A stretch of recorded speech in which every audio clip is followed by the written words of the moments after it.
Opa, e aí rapaziada? Hoje eu tô aqui com um vídeo com a proposta de mostrar para vocês. Deixa eu tirar essa música aqui.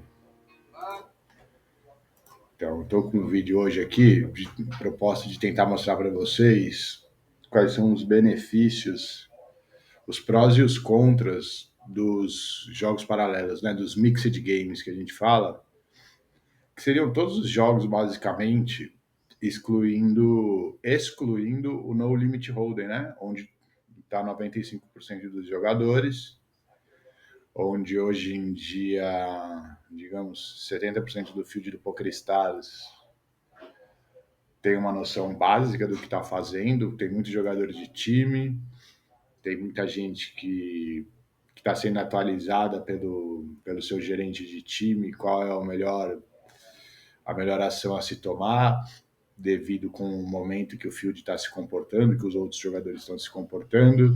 Isso gera uma enorme vantagem para para os jogadores que jogam para um time, né? Depois eu posso fazer um outro vídeo falando também dos prós e dos contras de se jogar para um time, né? Mas não é o intuito desse vídeo nesse momento. E sim mostrar os benefícios, né? Os prós, também os contras dessas outras modalidades paralelas, onde muita gente acaba deixando de lado, acaba não dando a devida atenção, porque as premiações de cada torneio, digamos, não são tão atrativas, como, por exemplo, essa daqui de 71 mil, ou essa de 121 mil, ou essa de 101 mil. Isso daqui é tudo no limit hold'em. Você não vai achar em um único torneio esses valores nos jogos que eu estou propondo para vocês a se aventurarem ou a, no mínimo, darem uma atençãozinha, darem uma chance para esses jogos, né? Então vamos vir aqui, ó, e a gente vai fazer uma filtragem. Sou eu, né? O mesmo jogador. Aquele é meu gráfico overall. Toda a vida no PokerStars, incluindo todos os torneios, né? Sem excluir nenhum. Agora, qual que é a nossa intenção? A gente vai excluir todos os jogos que são no limit hold'em. Então, a gente foi aqui na barra de excluir e agora a gente acha aqui, deixa eu subir um pouco essa tela, a gente acha aqui o no limit hold'em, né? Cadê você? Ué, será que eu vou ter que fazer include? Acho que o no limit hold'em é tão básico que eu não consigo achar ele aqui, gente, para excluir ele. Mas a gente pode fazer então o oposto, o incluir os mixeds. Então, ó, então eu não vou excluir nenhum, mas eu vou incluir apenas. Então vamos lá. 5 game, 7 game, 5 card, deuce to 7 draw, 7 card stud, 8 game, deuce to 7 triple draw, horse, mixed. Opa, não dá para incluir mais nada? Rose dá mixed, res, Omaha, cadê você? Omaha High Low, Omaha 5. Cara, depois a gente pode fazer em cada modalidade. Aqui é o 7 card stud High Low, que 5 card stud, Badug, vamos incluir, Courchevel High Low, vamos incluir. Podem ver que são todas modalidades que não são populares, né? Muita gente não sabe nem para onde roda o baralho aqui. Então tá bom, incluir essas 16 modalidades. E agora vamos fazer um comparativo em relação a esse gráfico, que vocês podem perceber que por mais que ele parta do jogo depois de 120 mil jogos, eu chegue a esse valor. Agora vamos ver, comparar a estrutura desse novo gráfico que eles vão... Ué, deixa eu fazer o login, né? É só eu logar, porque eles não estão deixando porque eu não estou logado. Vamos fazer o login aqui rapidamente. Pronto. E agora, pesquisa para a gente e me dá esse nosso novo gráfico para a gente trabalhar em cima. Legal. Então aqui, ó, esse é o gráfico que a gente estava vendo, certo? Então vamos clicar agora aqui. Então pronto. Tá aqui uma explicação. Primeiro, o número de jogos, né? Aqui eu já explico o que, que seria essa downswing, né? De, no caso, 14 mil, eu cheguei a quanto? Menos 20 mil dólares. Eu cheguei a ficar num ferro, ou seja, de 20 mil dólares nesses torneios, em 18 do 10 de 2016. Eu vou explicar já a vocês por quê. Como vocês podem ver, eu tive o meu primeiro bem bom resultado aqui em um Omaha High-Low, né? De 215 dólares. Já era uma época em que realmente eu jogava mais caro e, e por isso que eu foi tão fácil descer para esse ponto aqui em 2016 e chegar em 20, menos 20k nesses jogos mistos. Por mais que eu já performasse ele de forma satisfatória, né? Porque o que acontecia? Eu performava ele bem nos buy-ins baixos, daí eu ia jogar. Aqui, ó, esse daqui, por exemplo, 8 game de 500 dólares. Eu ganhei 5 mil. Porém, eu jogava isso todo dia, né? Toda semana. Então, quando você coloca, ó, esse daqui, outro torneio de 530 dólares, Omaha High Low. Quando você começa a colocar esses buy-ins, principalmente no início, como vocês podem perceber, antes dos meus 2K, 2.000 jogos que eu tinha de experiência nesse tipo de jogo, como o buy-in é elevado, obviamente que a variância vai ser elevada do mesmo jeito. Bom, agora, virando a página, vamos ver aqui, ó, em 2000 e, ainda em 2016 ainda, eu consegui ganhar o primeiro título grande de Mixed, né? Que foi um 8 game da série Scoop, de 215 dólares e acabou pagando 25 mil. Então aqui a gente pode começar a contar a partir daqui o gráfico, né? Aqui eu cheguei a estar 9 mil positivo. Ainda quando eu estou com esses 9 mil positivos, você pode ver que eu ainda estou jogando torneios muito caros. Ó. Esse outro, 530 dólares, também de uma série do W Cup, né, do Poker Stars.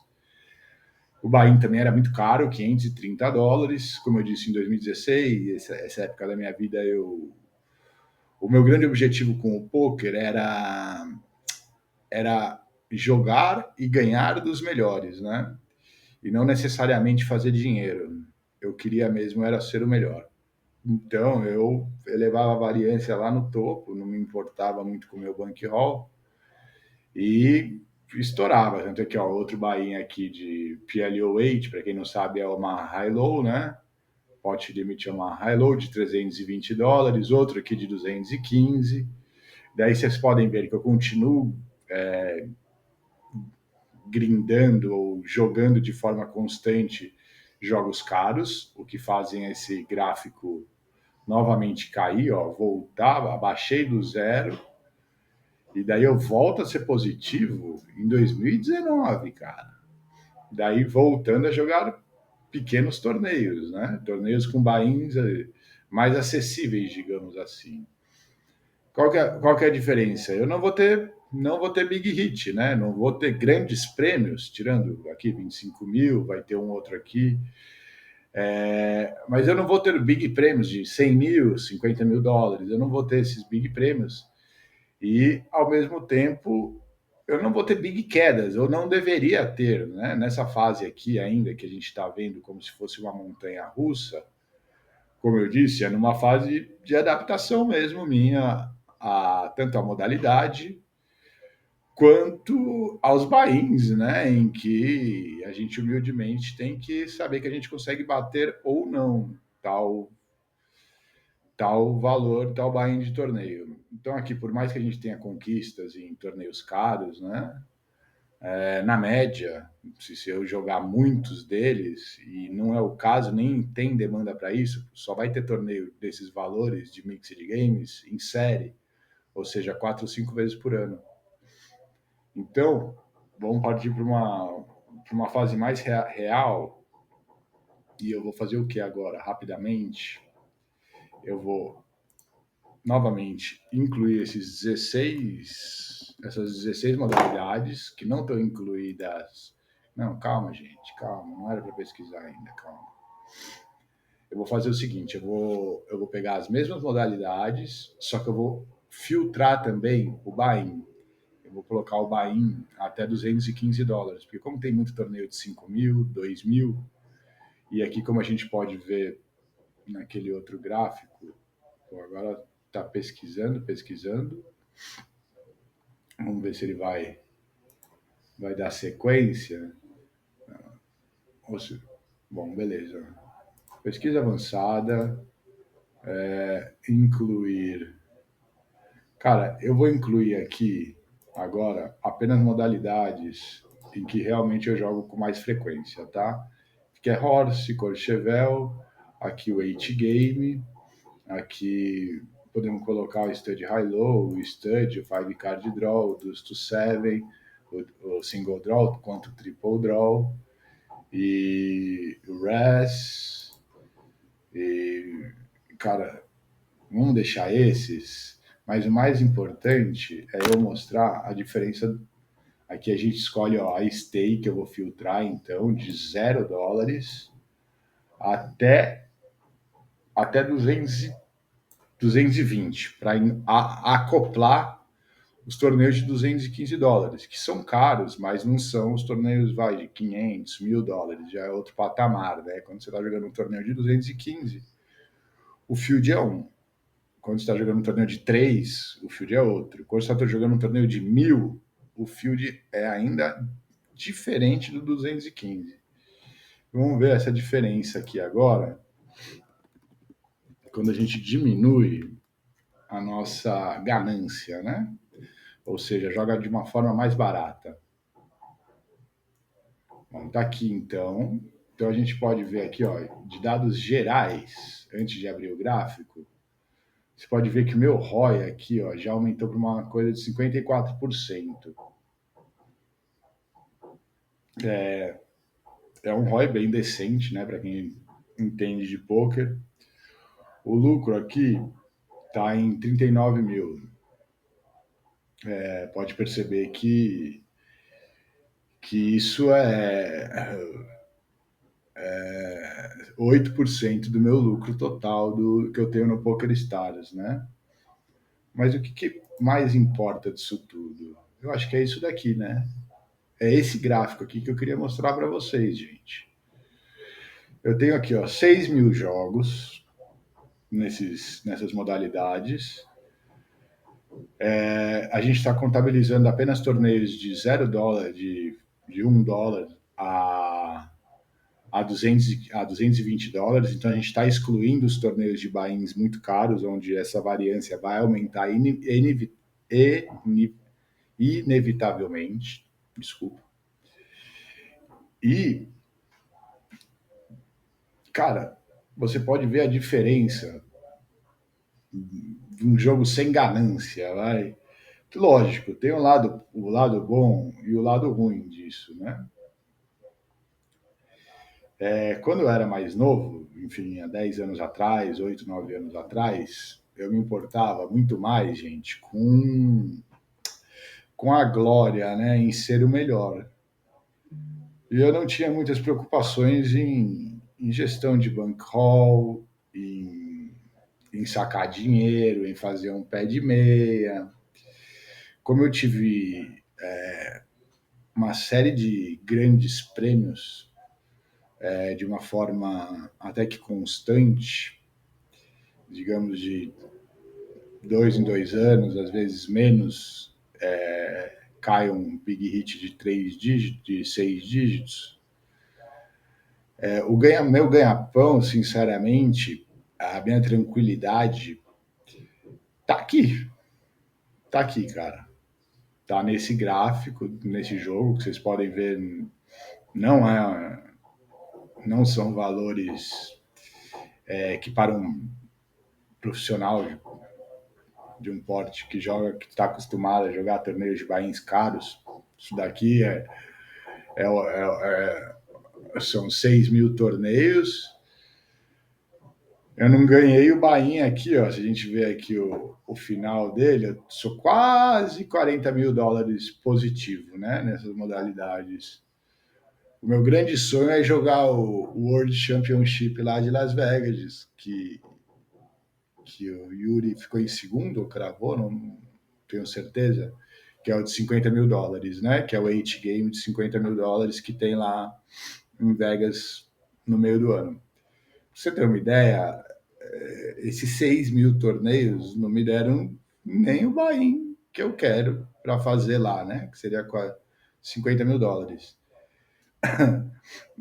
Isso é só para um adendo, qual que seria um desejo pessoal meu já de muitos e muitos anos, né? Seria jogar esse torneio.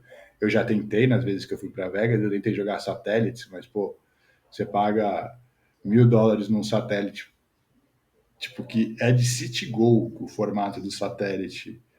Então você vai jogar um satélite lá, Citigo, com, sei lá, 60, 70 jogadores e só o primeiro puxa, sabe? É muito difícil. E não deu certo, né? Nunca consegui jogar, enfim, esse torneio. Mas o dia a dia, como eu pretendo trazer para vocês aqui as ideias e dinâmicas de cada modalidade, é muito mais tranquilo, é muito menos estressante. Para quem já convive com o universo do poker e depende talvez dele para colocar o pão em casa, para levar a comida para casa, o No Limit Hold'em gera muito estresse, né? Ele tem uma variância absurda. Você vai perder 28 dias no mês e se as coisas correrem bem, você vai ganhar um dia, que vai ser o suficiente ali para fazer 6 meses para você. Porém, é um estresse danado, uma variância que muitas vezes vai acabar decorrendo uma falta de. Vai trazer para a gente uma falta de confiança, vai piorar a nossa jogabilidade. Então, cara, eu gostaria de mostrar para vocês que aqui, ao contrário do que a IA fala, porque eu gostaria de ter um embasamento teórico para trazer essa informações trazer essa informação específica para vocês, alegando que esses jogos mistos ou desconhecidos ou paralelos, eles têm menos variância do que o No Limit Hold'em. Porém, a inteligência artificial ela não concorda comigo. Ela diz que o H-Game e o Horse, né, que são as duas modalidades de mix de games mais populares, elas são os jogos de poker com maior variância que tem. Ela deu o argumento dela, que é basicamente porque tem diversas modalidades. Eu não concordo muito com esse argumento, porque teoricamente, se você souber jogar todas essas modalidades, a variância vai ser tanto ou igual ao no limit holder, né? Na minha opinião, são dois fatores aqui, né? O buy-in, que você está investindo, às vezes você investe, como eu fazia aqui nesse outro gráfico, eu investia 5.000 em um torneio, calma aí, deixa eu passar para cá. Investia 200, 500, 5.000, 500.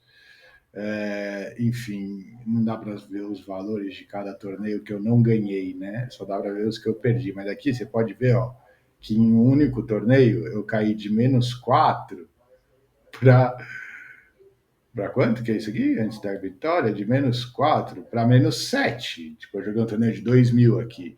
Então, cara, tipo, esse é um fator fundamental, né? Se você não quer variância, ainda mais em jogos que não são regulares, você não vai ter todo dia para jogar eles, com esse valor de buy-in, você não vai conseguir ter uma estabilidade ou um gráfico com esse potencial, né, que, digamos, não baixa do zero ele tem sempre uma tendência a subir, se você não tiver o controle do seu buy-in, né? Do que você vai jogar, da sua ambição.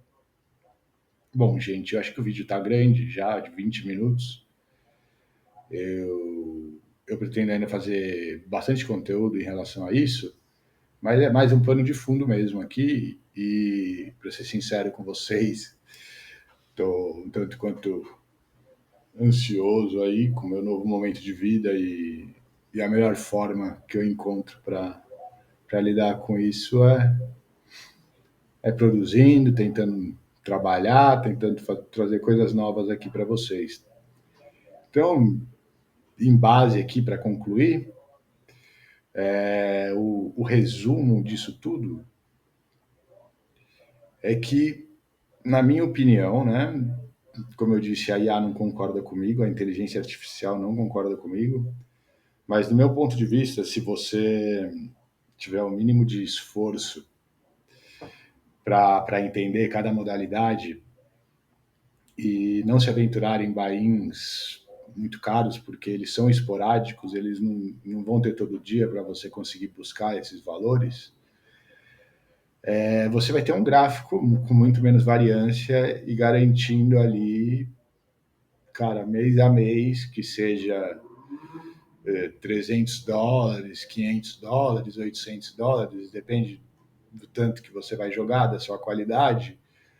Não é um valor enorme, mas é um valor que vai te ajudar tanto na sua manutenção de caixa, quanto no seu dia a dia, né? Logicamente que para quem joga para time, isso não é interessante. Isso já é um outro assunto, né? Isso seria interessante para você que quer criar um bankroll, que quer aumentar um bankroll para jogar com mais tranquilidade. Esse é um ótimo caminho. Eu espero poder ajudar vocês aí a construir esse bankroll e, enfim, não tem muito sentido uma pessoa que joga para um time se envolver nesse cenário, tanto pela possibilidade de retorno, quanto pelo tanto que ele já deve dever, quanto que normalmente a pessoa já tem um ferro pelo time e qualquer valor desses é irrelevante pro Excel lá do player do time, né? Então, esse papo aqui é mais para quem joga por si próprio, né? Joga com as suas próprias pernas, não é encavalado. E para você que quer fazer o bankroll conscientemente, talvez sem riscos ou com uma margem de riscos muito menor. Então é isso, gente. Espero estar agregando e eu vou trazer de forma mais qualitativa, conforme eu vá aprendendo a mexer melhor aqui nas coisas, nas funções. Inclusive, eu devo mudar de canal de YouTube, mudar o aplicativo que eu uso aqui para gravar.